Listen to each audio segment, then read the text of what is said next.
гişүүдийнхаа өдрийн мэндийг хүргье. За докторийн төсөлтөө танилцсан. Тийм ч одоо бид нар яриад байдаг нэг өслийн жагсаалт биш. Бодлогын баримтчиг болсон байна гэж үзэж байгаа учраас дэмжиж байгаа. За тэгээд энэ дээр ажилласан хүмүүст бас баяр хүрхийг хүсэж байна. За эдийн засаг хөгжлийн яамны залуучуудтай бол маш ойрхон ажиллаж бас санал солилцоо. Гэхдээ олон санал хэлсэн байгаа. Сайжруулад явна гэдэгт бол найдаж байгаа. Бас засвар орох байхаа гэж бодож байна. Тэгээ хөгжлийн 5 жилийн үндсэн чиглэлийн 3 дугаар хавсралтыг оруулж ирснээр өөрөөр хэлбэл үнэлгээний шалгуур үзүүлэлт, зорилттой төвшинг оруулсан, түүнийгээ тоогоор хуваар илэрхийлэхийг нь оролдсон их сайшаалтай юм зүйл байгаа. Энийг л бид нар одоо бодиттой болох хэрэгтэй. За мөн үндсэн 8 чиглэлээ тогтоож тэргүүлэх чиглэлээ эрен билсэн сайн хэрэгэ.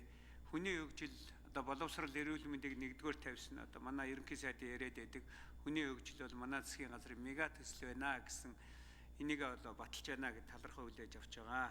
За 5 жилийн үндсэн чиглэлийн хамгийн амин чухал зүйл нь тэр суур төвшин зорилт төвшнөө тодорхойлоод тэг хэмжиж болох ус шалгуур үзүүлэлтүүд оруулахыг ингээд зорьсон. За энэ л одоо бодиттой байх хэвээр. Үүнтэй холбогдуулаад би нэг 4 асуулт асууя гэж бодож байна.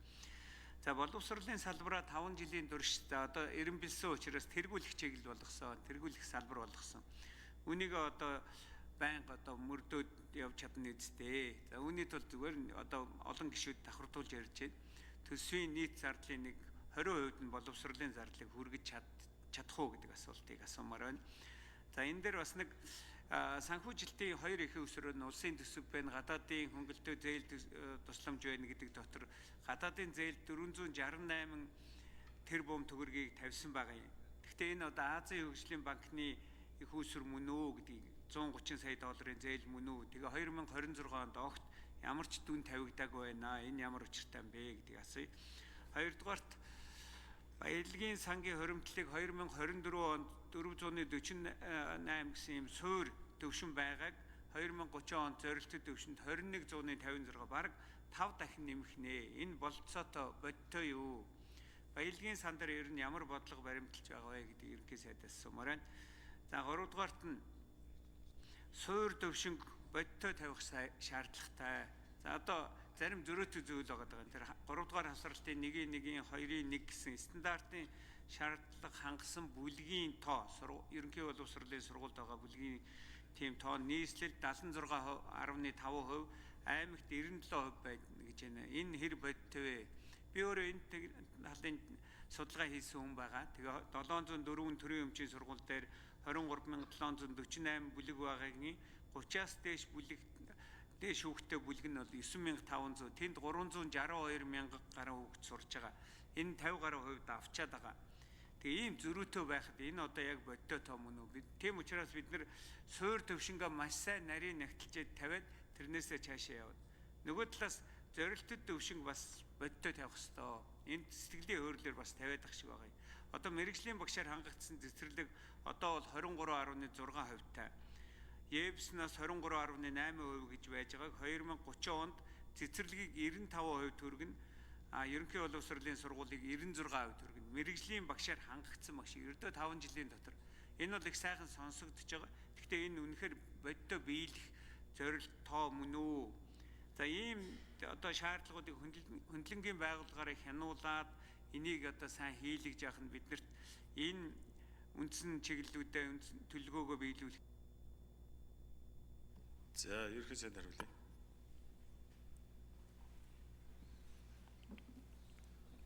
Онцгойн голбоо төгшөнтэй санал нэг байна.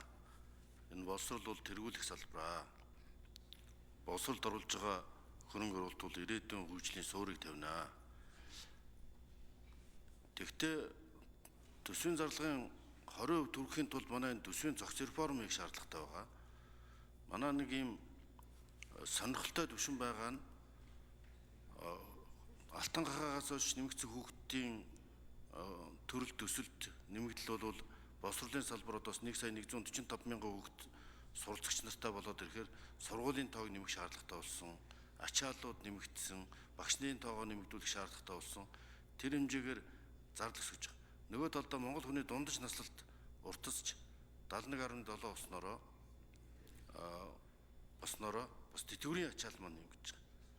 За ингээд дагаад бас халамж хэдийгээр хүүхдийн мөнгийг боловсролдож оруулдаггүй халамжинд ч тооцдгүй боловч энэ маань 1.4-5 их найдын үндсэндээ төсвийн зардлын маш том хувийг эзэлж байгаа. Энийг бас боловсролтой уух юм санаачлалууд бас яригдж байгаа. Тэгэхээр энийг ингэж нэг зохицороо төсвийн зарлагын хүрээнд энэ авч үзэхгүй бол болохгүй байгаа юм. Тэгээд энэ ачааллын хувьд тантай санал нэг байна. Одоо жишээлбэл нийт багш нарын 3/1 нь сумд ажиллаж байна. Суралт багш нарын 3/1 нь сумд ажиллаж байна. 3/1 нь аймагт ажиллаж байна. 3/1 нь Улаанбаатарт ажиллаж байна. Тэгэхээр Улаанбаатар хотод нийт энэ суралцагч 1,145,000 хүүхдийн 60% нь суралцж байдаг. Тэгэхээр нийт сурагчдын 60%-д нийт багш нарын 3/1 хичээл заахаар ачаалал нь бол эрс ялгаатай 2 дахин ялгаатай 2-оос 3 дахин их ялгаатай болоод тэр хэмжээгээр улсын дунджаар энэ багшид амрагдах хүүхдийн тоо анги дүүрэлтэнтрийн бага юм шиг харагдагч Улаанбаатарын эрс өөр.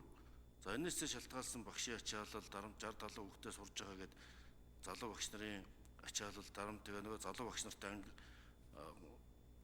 олон хүүхдээ анги хуваарлцдаг гэсэн ийм олон асуудлууд бий. Ийм учраас энэ бол бас одоо захимжил саяны хэлээд байгаа олон санаачлалууд бол энэтэй уйлдж гармаар байгаа. Таны энэ саяны сэтгэлийн хөрлөөр тавигдсан тоонууд байж магадгүй.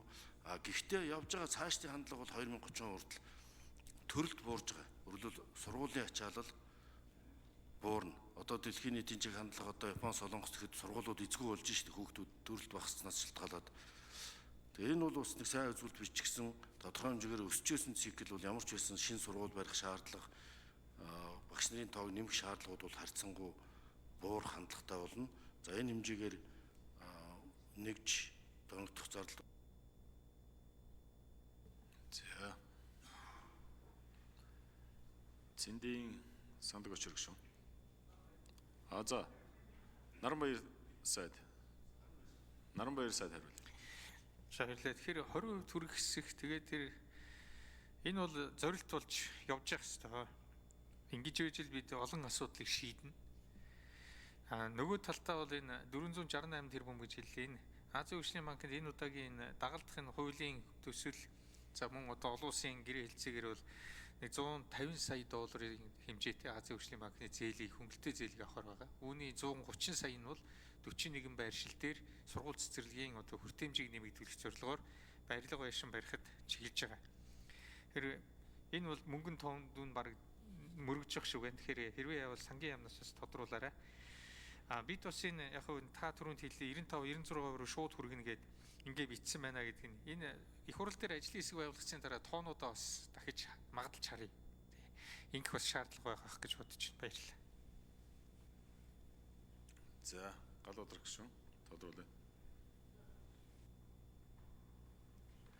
За, ерөнхий сайд төрөлт багасж байгаатай холбоотой юм ярьж байна. Тэгэхээр бид нар бас энийг тооцож үзсэн. Бүр наадлан л 2060 он хүрчээ жилийн төрөлтийн тоо чин сургуульд нөлөөлж орж ирэх тийм тооцоол бас байгаа. Тийм учраас бид нар өнөөдөр нөгөө 50-60 хүрээд байгаагаа нэг ердийн 30 гэдэгтэй оруулъя. Тэрнээс хойш 2 ээлж байгаагаа 1 ээлжинд оруулъя гэж ингэж явсаар байтал энэ бол ийм тоо гарч байгаа. За, Наранбаяр сайдаас ахаад тодруулахад тэгвэл 468 тэрбум төгрөг гэдэг маань тэр Азийн хөгжлийн банкных бахна. Тэгвэл эргэжил ямар ч тоо тавигдаагүй байна гэдэг бол эргэжил одоо шинээр сургууль цэцэрлэг баригдахгүй бахна. Бид нар чи энд маш их хүлээлттэйгээр шинэ төсөл, шинэ сургууль, шинэ цэцэрлэгийг бол Азийн хөгжлийн банкны зээл бол одоо бэлэн байгаа. Зээл авахд ер нь одоо бүх нөхцөл нь бүрдсэн байгаа учраас бид нар шууд л 26 оноос бол хэрэгжүүлээд явна гэсэн зүйл ярьж байсан учраас бид нар энд их хүлээцтэй байсан л да. Тэгтэл өнөөдөр тийм биш болох нь уу гэдгийг тодорхой. За, Наранбаяр сайд. Тэгэхээр энэ Азийн хөгжлийн банкны энэ зээлийн асуудал бол явж байгаа. За тэгээд 12 дугаар сарын эхээр бас энэ Азийн хөгжлийн банктай боловсролын яамны зүгээс бол уулзалтуудыг зохион байгуулна, Филиппинд ч зохион байгуулна. Ингээд энэ ажлууд бол явагдана. Тэгэхээр энэ жилдээ огт тавигдахгүй 26 оноос эхлэхгүй гэсэн үг үл ерөөсөө биш. За 26 онд эдгээр оруулахын төслийн нийт арга хэмжээ гэхэд нэг 200-аад сургууль цэцэрлэг дотор байрны барилгууд байх жишээтэй. Он дамжсан төслүүдэд дуусгана. За мөн улсын төсвийн хөрөнгө оруулалтаар бас шинээр сургууль цэцэрлэгүүдийг барьж байгуулах ажлыг эхлүүлнэ. Тэгэхээр 0 байна гэсэн ийм бол ойлголт бол байхгүй. Тийм. Зээлийн хувьд бол 12 сарын эхээр ярилцаад ингээд 2026 оны эхний улиралд гэхэд бол ингээд зээлээ аваад эхлэх ийм боломжтой гэсэн ийм ойлголттой байна. Энэ сангийн яамны зүгээс энийг бас тодруулаад хэлээд өгөхийг хүсэж байна. Баярлалаа. За 4 номер энэ дэр. Галуудрах гишүүний асуултанд хариулъя. Сангийн яам хөгжлийн санхүүжилт хөрөнгө оруулалтын газар дэлгэр жаргал Аз хөгжлийн банкны зээлийн хувьд бол улсын хурлаар сойрхон батлах процесс явж байгаа. За энэ төслийн хүрээнд нийтдээ 32 сургууль 9 цэцэрлэгийн төлөвлөлт шинээр барихаар орсон байгаа. Тэгэхээр гадаад зээлийн ашиглалтын хувьд бол сангийн сайдын багц дээр 1.2 их найд байхаар сая төсвүүдээр батлагдсан. За энэ хүрээндээ бид нар улсын хурлаар сойрхон батлагдсан төслүүдийг гүйцэтгэлд нь үндэслээд олгох боломжтой. Тэгэхээр саяны дүнгийн хувьд бол 26 онд гүйцэтгэл нь гарах юм бол ашиглалт нь гараад явах боломжтой. За Цэндийн сандаг очир гишүүн асуултсан. За би хөдөөжхийн сайдаас хөдөөжхийн яамнахнаас асууя. Энэ өнөөдөр төрийн ордонд 21 аймаг 9 дүүргийн малчин эмэгтэйчүүдийн зөвлөгөөн болж байгаа юм байна.